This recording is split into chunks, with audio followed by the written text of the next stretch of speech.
Hello hi అండి, ఎలా ఉన్నారు? బాగున్నారా? నేనైతే చాలా బాగున్నానండి. ఈరోజు నైట్ డిన్నర్కి చికెన్ తెచ్చారు.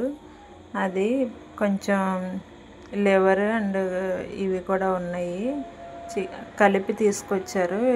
ఇవన్నీ కలిపి ఫ్రై చేశాను. కార్జాలు అంటారు కదా, అవి లివర్ అన్నీ కలిపి ఫ్రై చేశాను. ఈ విధంగా నేను ఏ విధంగా ఫ్రై చేస్తానో చూపిస్తున్నాను చూడండి. నూనె వేడెక్కిన తర్వాత చికెన్ శుభ్రంగా కడిగి పెట్టుకున్న చికెన్ వేసుకుని కొంచెం కల్లుప్పు కొంచెం పసుపు వేసుకుని ఆ నీళ్ళంతా ఎగిరిపోయేంత వరకు ఫ్రై చేసుకోవాలి. ఈ విధంగా ఒకసారి తిప్పేసుకుని మొత్తం అంతా ఫ్రై చేసుకోవాలి.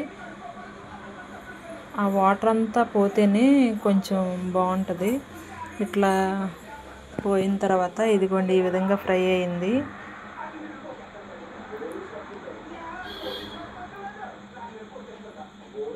ఫ్రై అయిన దాన్ని నేను ఒక ప్లేట్లోకి తీసేసుకుంటున్నాను.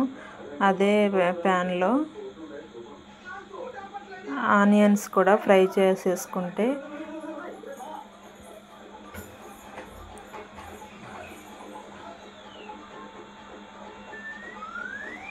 వేరే దాంట్లో కాకుండా దీంట్లోనే ఆనియన్స్ పచ్చిమిర్చి వేసుకుని ఫ్రై చేసేసుకోవాలి.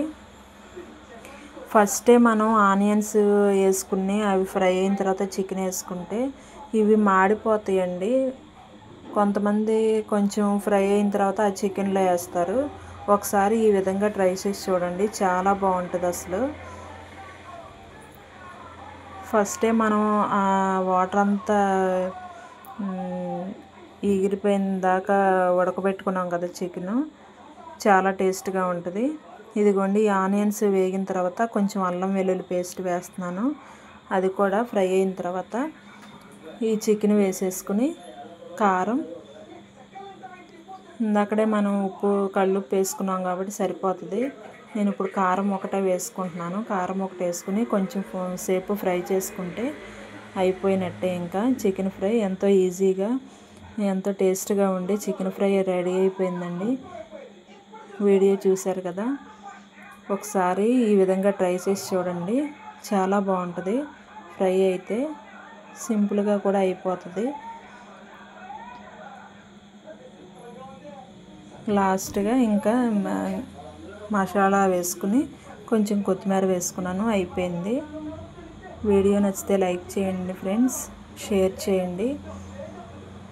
ఈరోజు వీడియో అయితే ఇంతేనండి.